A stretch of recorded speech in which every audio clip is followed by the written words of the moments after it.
Hey guys, I hope you're having a good night. Today I wanted to talk to you about something that's really important, something that, sort of lingers, especially at night, when you're alone or when you're having your quiet moments, maybe in the shower, maybe, when you're driving, these thoughts that creep in and say, why, why are things the way that they are? How can things be so bad? How can someone that I love so much treat me so poorly? And that's it's hard to grapple with because it's like, typically in these situations you're trying your best to please somebody. You're trying so hard to do your share, to have a good relationship, and you just can't get there, and you think like, why? Um I'm going to share my thoughts with you guys tonight, and I hope it helps. I feel like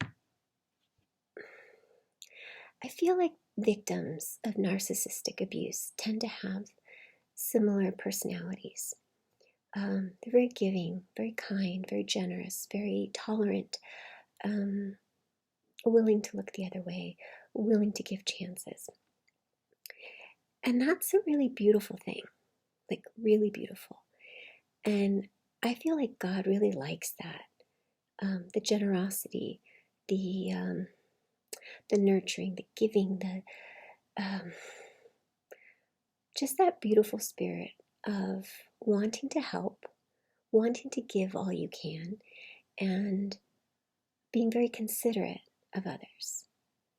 And you take that and you match it up with people who are dead set on abusing that. And I think it's really hard for people like you, like me, that have that nature to get over that betrayal.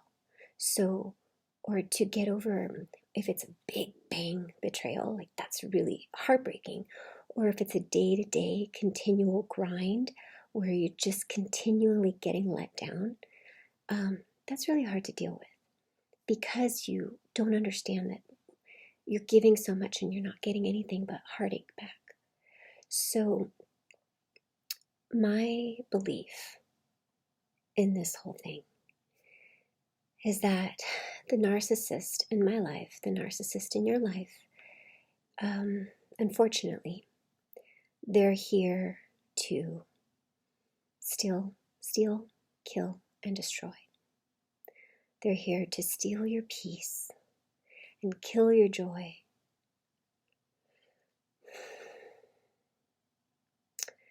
And destroy your relationships, your relationship with yourself, by smashing your self-esteem, your relationship with others, because you're trained to take abuse, you're trained to feel anxious, and you don't mesh well with others that don't have that domineering, controlling personality like your narcissist. So your narcissistic mother was like that. So then you pick somebody in your partner who's going to also treat you like that. At work, you are used to being bullied. So it's a very destructive thing, because even though you tolerate it, you don't like it. And you know something's wrong, but you feel helpless and you feel hopeless. And you feel like something's wrong with you. So that's by design. That's by design, to kill that spark in you, to make it so that you don't pick somebody as a spouse, as a coworker, as a work environment that's going to help you thrive. Because if you thrive, you're going to be more of what you were born to be. You were born to be a light in this world where everybody's grouchy and people are cutting each other off and they won't let you in, and you're just generous. You have a generous spirit. You have a calm, quiet spirit that's relaxing for other people. It's calming. Like your nature influences others. And when someone gets all riled up and you are encouraging them to just relax and think about the other person, maybe they had a bad day, or, oh, did you know that, their spouse is sick, so they're under a lot of stress. So maybe, be a little bit more forgiving with this exchange. So you touch other people And that's what the narcissist is trying to destroy by sowing all these seeds of bitterness. You're not going to get to be who you are meant to be if you allow them to do that. So you don't want them to steal your peace. You don't want them to kill your joy. You don't want them to destroy your self-esteem, destroy your relationships with other people, rob you of healthy relationships that help you thrive. And most importantly, absolutely most importantly, that bitterness that creeps in, that disappointment, that hopelessness, pushes you away from God. It really does. And what can be more horrible than that? So instead of inspiring other people to be a little bit more like, adopt more of your generous nature, to be a little bit forgiving, to be a little calmer, to be a little bit more free with your time, with your money, with whatever you have. People see that. They see it. And you touch that person, and that person can touch somebody else. So when the narcissist does everything they can to destroy that light inside of you that shines so bright, you really have to think about what it is that you want for your life, that you want for your relationships. And I know it seems like you don't have a choice, but you do. You do have a choice, and you can separate yourself from toxic people. And I know that some situations, you might have to just put up boundaries. You can't full on separate, but as long as your emotions are cut off from that abuse, so that their abuse is not